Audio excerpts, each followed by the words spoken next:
नमस्कार मित्रों, आज हम बात करने वाले एक अच्छे प्रश्न पर। देखो ये आपके सामने प्रश्न आएगा 2/5 और 4/9 के बीच भिन्न है। आपके सामने 4 ऑप्शन दिए हुए हैं, पहला, दूसरा, तीसरा, चौथा। अब आपको बताना है इन दोनों भिन्नों के बीच में ऐसी कौन सी भिन्न है जो आपको इस 4 ऑप्शन में सही है। देखो इन दोनों के बीच में अपने एक क्वेश्चन बताना है कि इन दोनों भिन्नों के बीच में कौन सी भिन्न आती है। देखो इसको हम करेंगे परसेंटेज मेथड से। परसेंटेज मेथड क्या होता है वो देखिए। जैसे आपके सामने लिखा है 2/5, आप यहाँ लिख लीजिए क्या 2/5, ठीक है। 2/5 लिखने के बाद आप इसमें 100 का गुणा कर दो, ठीक है, 100 का। तो आप 100 का इसमें आप गुणा करेंगे तो 5 से जाएगा और 20 5 100 20 आ जाएगा, यानी इसका गुणा होगा, यानी इसका आएगा 40%, ठीक है।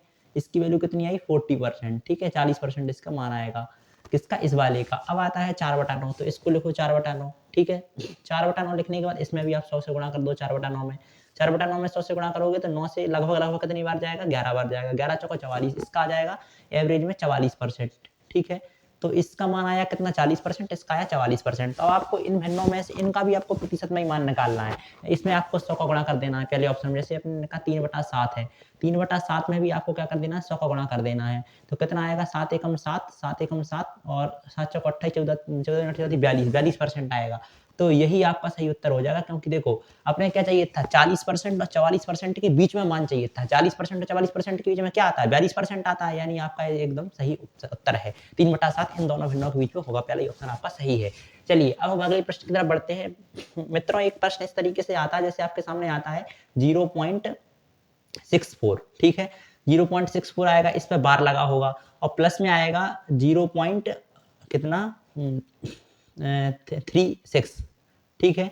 अब आप इसमें क्या करते हैं, इस पे बार लगा होगा। अब आप मैं आपको कहूँ कि आप इन दोनों को जोड़कर बताओ। 0.64 प्लस के 0.36 इनको आप जोड़कर बताओ। तो आप कैसे जोड़कर बताओगे, देखो आप इसको डायरेक्ट करोगे। मैं अधिकतर स्टूडेंट क्या करते हैं, डायरेक्ट जोड़ देते हैं। जैसे 4 और 6 10 और 6 और 3 और 10, मतलब एक इसका उत्तर आ जाएगा, लेकिन एक इसका उत्तर नहीं होगा। अब मैं आपको इस तरीके के प्रश्नों को सॉल्व करने का तरीका बताता हूँ। इस तरीके के प्रश्नों को डायरेक्ट नहीं किया जाता। देखो इस तरीके के प्रश्नों को आपको कैसे करना है, देखो इसका उत्तर एक ही होगा, देख लेना। देखो जैसे आपके सामने क्या आया 0.64 है, तो 64 को आपको कम से कम 3 बार लिखना है। 64 64 और 64 क्यों लिखना है, क्योंकि देखो बार लगा हुआ है। बार मतलब इसी संख्या की क्या है, रिपीटेशन है। तो अपने 64 64 64 3 बार लिख लिया। इसी तरीके से 0.36 है, तो अपने 0.36 36 और 36 3 बार लिखना है। क्यों लिखना है, क्योंकि 0.36 36 की रिपीटेशन है। अपन ने इसको प्लस लगा था तो अपन ने प्लस लगा लिया। अब देखो 6 और 4 10 की 0, 1 हासिल, फिर 10 की 0, फिर 1 हासिल, फिर 11 की 1, फिर 1 हासिल, 10 की 0, फिर 6 और 10 की 0 और फिर 1 हासिल गई, तो 5 5 से 11 की 1, फिर 1 हासिल गई, तो कितना हो गया 10 की फिर से 0 और फिर 1 हासिल गई, यानी एक अंक का दशमलव लगा लिया, ठीक है।